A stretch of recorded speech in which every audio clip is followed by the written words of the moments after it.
We're going back to a Christmas that kids today just wouldn't believe. The year is 1958. There are no phones, no tablets, no TikTok, not a single screen anywhere. What was there? Snow, family, and a kind of magic that you just can't download from an app store? So, grab a cup of hot cocoa and let me take you back to what Christmas was really like. Back in 1958, entertainment wasn't something you could just scroll through. It was something you created. Our screens were the frosty window panes, and our special effects were the snowflakes drifting past the warm glow of a streetlight.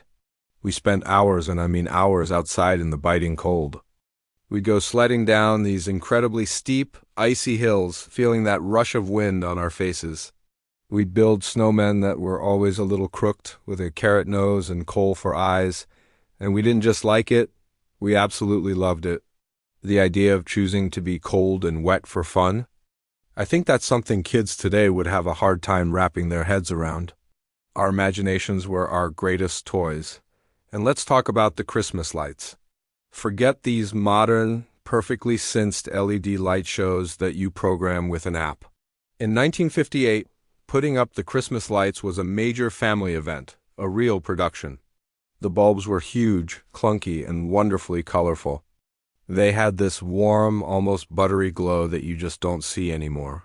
And of course, half of them wouldn't work right out of the box.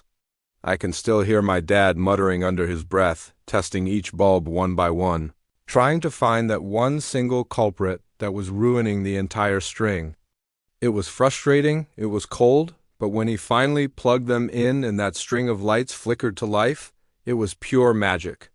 It felt like we had personally spread that Christmas feeling all across the front of our house. Now, the gifts. This is where the difference is really stark. Today, the wish lists are filled with gaming consoles, the latest smartphones, virtual reality headsets. But in 1958, the dreams were a bit more tangible. A boy might get a shiny new Lionel train set, its engine chugging around a little track under the tree. Or maybe a cowboy cap gun and a holster so you could be a hero in your own backyard western. A girl might unwrap a brand new pair of ice skates, their blades gleaming, promising adventures at the local frozen pond. Maybe you'd get a record player with a stack of 45s, and you could listen to Elvis or Buddy Holly. The funny thing is, we didn't need 20 different presents. Just one really good one that you truly wished for, could make your entire year. Those simple gifts held so much meaning, so much joy. They were treasures.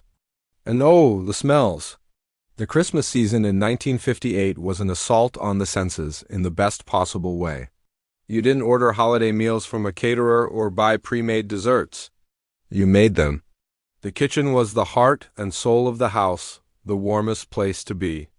The air was thick with the smell of apple and pumpkin pies baking, a big ham roasting in the oven, the sweet spice of cinnamon, and the incredible aroma of fresh bread. My mom, like so many others, cooked everything from scratch. The kids were expected to help, or at least pretend to, maybe stirring a bowl or peeling a potato, and the taste.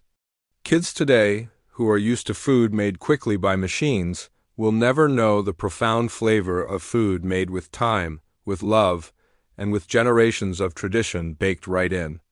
Now, the Christmas of 1958 had a special twist, at least where I was. The blizzard of '58, it wasn't just a little snowstorm, it was an event. Just a few days before Christmas, the sky just opened up and dumped what felt like the entire world's supply of snow on us. Roads completely disappeared. Cars were buried under massive snowdrifts. We were all stuck at home, whether we liked it or not. But here's the unbelievable part. Instead of complaining or panicking, something truly beautiful happened. Neighbors who maybe only waved to each other before were suddenly out there together helping each other shovel out. Families who had plenty of food shared with those who couldn't get to the store, and when the power went out, we lit candles. We gathered around the fireplace to keep warm, our faces glowing in the flickering light. For a kid today, being snowed in would mean, oh no, the Wi-Fi is out, life is over. But for us, in 1958, it meant something totally different. It meant, we're all here, we're together. We're safe, we're home. That blizzard didn't ruin Christmas. In a strange way, it made it even more special. And maybe that's the biggest thing that kids today wouldn't believe about a 1958 Christmas. It was never really about the presents. It was about the presence of the people you loved. It was about who you had, not what you got.